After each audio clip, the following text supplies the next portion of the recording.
Will I shake your hand? No. Did you ask that? No, in our religion we don't shake hands would you women. ask that? So because we don't want to. Because our prophet said. Because our prophet said. That's enough. That's enough for us. That's enough. That's enough. If he said it, he said it. That's enough. Don't care. That's it. Yes. I don't mind. So when you know a woman sticks out her hand, some people are comfortable with shaking her hand and they'll quote a fatwa or something and whatever. I'm personally not comfortable shaking hands with women. I'm not giving you a fatwa. I'm just saying I'm personally not comfortable. And I'll just say, you know, we have this thing in our family where we only touch women within our family, and we have too much respect for women outside. We don't have the privilege to be able to touch them. It's a thing. It's a Muslim thing.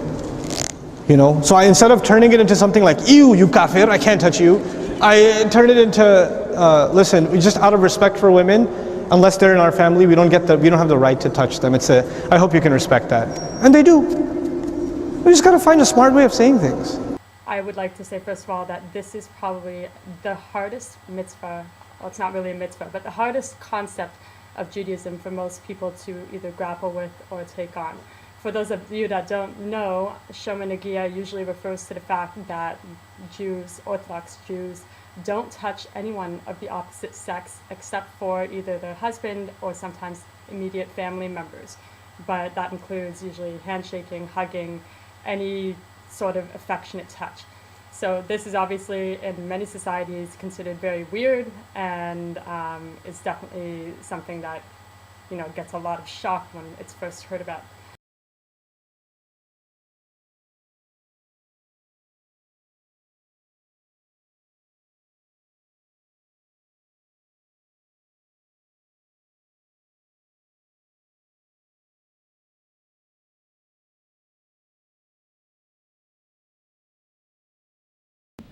One of the things a lot of women in this culture, if a man doesn't shake the hand, they immediately assume, I'm unclean, the woman. Whereas a Muslim woman can't shake a male's hand. It's, you know, it's the same way, but the interpretation is always seen from that perspective. And this is part of the problem in our behavior as Muslims and in our articulation of our teaching, right? Is that there are gross misconceptions, not only outside of the Islamic community, but inside the Islamic community as well. And that's where a lot of the source of the problem is, that there is jahiliyyah.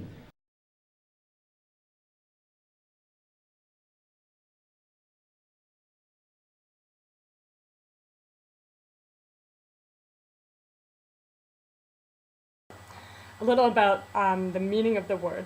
Most young Jews or Bal Juba shorten the term Shoma Nagia, and they will say just Shomer. So often, you know, you'll hear a Jew say, like, are you Shomer? AKA, can I shake your hand? Shomer literally means to guard. It comes from the Hebrew verb lishmor, which means to guard or to keep. So you can be Shomer anything. You can be Shomer family time, Shomer kashrut, Shomer Shabbat, Shomer going for a run in the morning. You know, anything that you guard and you hold close to your heart, you can be Shomer. So when someone asks you, are you Shomer? Once again, they're not really saying anything that makes any sense, but usually they're referring to the fact that, you know, are you someone that touches people or not? So Nagiya means touch. So to be Shoma Nagiya doesn't mean that you don't touch anyone. It means that you guard your touch. It means that your touch is precious to you. So the goal of this aspect of Judaism is to, obviously it's to block any unwanted contact between men and women, but it's also to help us elevate the idea of touch. You know, many people will say, like, oh, it's just a hug, oh, it's just a handshake, what's the big deal? And you know what? In the end, you could say, oh, it's just sex. Oh, it's just family. Oh, it's just this, you know, anything. If you want it to be meaningless, if you want something to be meaningless, you can make it meaningless. So, yes, it's just a hug, or yes, it's just a handshake, if you choose to make it just a handshake. So the idea is that eventually Shomer Negia, the idea of taking on this aspect of Judaism, will make it so that the people that you do touch, aka your husband, the person that you do touch, is going to be so much more intense because he's the only person that you touch. That's so amazing. This is the only person whose hand you hold. That makes hand holding at a whole different world, a whole different level. So really, it is a very, very amazing thing once you're doing it right. So I would like to add that this advice that I'm giving right now is, I would say, for women only. Men have a very different relationship with touch, and their bodies have different reactions with touch. So what I'm advising now is not necessarily for men to take on. So, ladies, if you are thinking of taking on Shomer Negia and it is making you feel dreadful and you're dreading it and you don't know what to do about this because you know this is a part of Judaism and you want to try it out, I would suggest a step that I took and really, really helped me in the beginning. Take some time to realize that everything you do, every action, every word, everything you do in this world is a means of communication. Even every thought, you are communicating something to yourself. So we all know how our thoughts can change our reality. So I would like you to start viewing touch as a means of communication, and deep communication. Realize that every time you shake someone's hand, you're not just shaking their hand, you're communicating something. You're communicating warmth and connection and a whole bunch of stuff, whatever you want to communicate. So before you take on the idea of not touching men or becoming Shomer Negia, you have to first internalize the reality that touch is a means of communication. So I would suggest that every time you touch someone, every time you hug someone, even your girlfriends, even your cat, even your anything, take the time to realize that I am communicating something with my touch. And do this for a couple of weeks. For me personally, after a couple of weeks of doing this, I started to realize, okay, so this is a means of communication. Who exactly do I want to be communicating this with? Who exactly do I want to be connecting to? And when you get to that point, then you can start deciding, maybe I don't want to be communicating this sort of connection with every man that I meet. And then you can start maybe grappling with the idea of taking on Shomer Negia, which is guarding your touch with men. But first, I suggest doing almost the opposite, which is just making your touch meaningful, realizing that it's a means of communication. We live in a society where, if you want something not to matter, it cannot matter. So, but who wants to live like that? I certainly don't. I want my life to matter, and I want my actions to matter.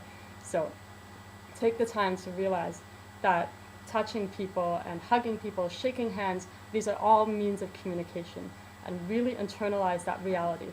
And then, maybe then, you can think about taking on Shomer Negia.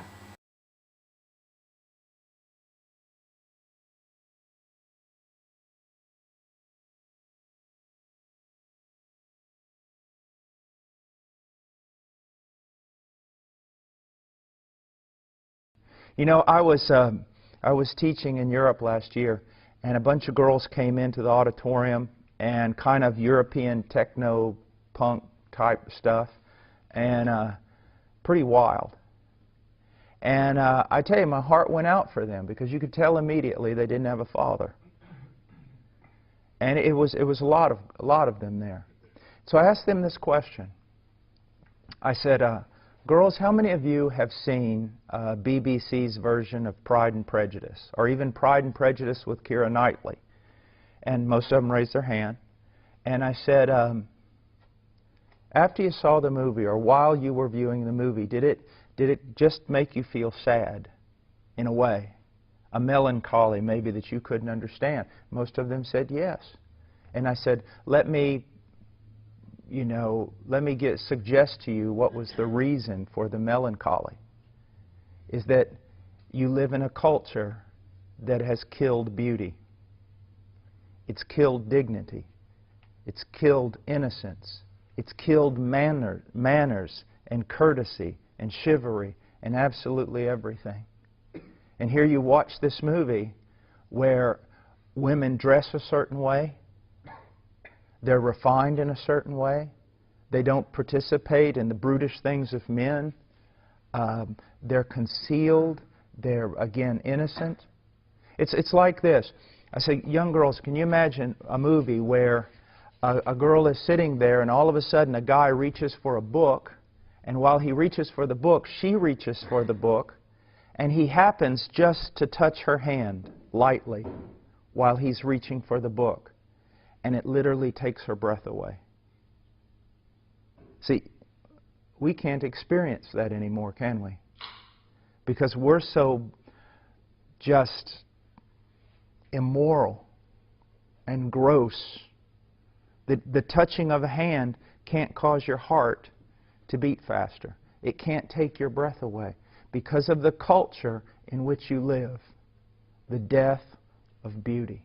It's your job to restore that. Another study that also looked at evangelicals found that 80% of the youth identified themselves as individuals who are engaging in premarital sex. And that's 80% of evangelicals when you consider everybody. And that's 80% of evangelicals admitting it.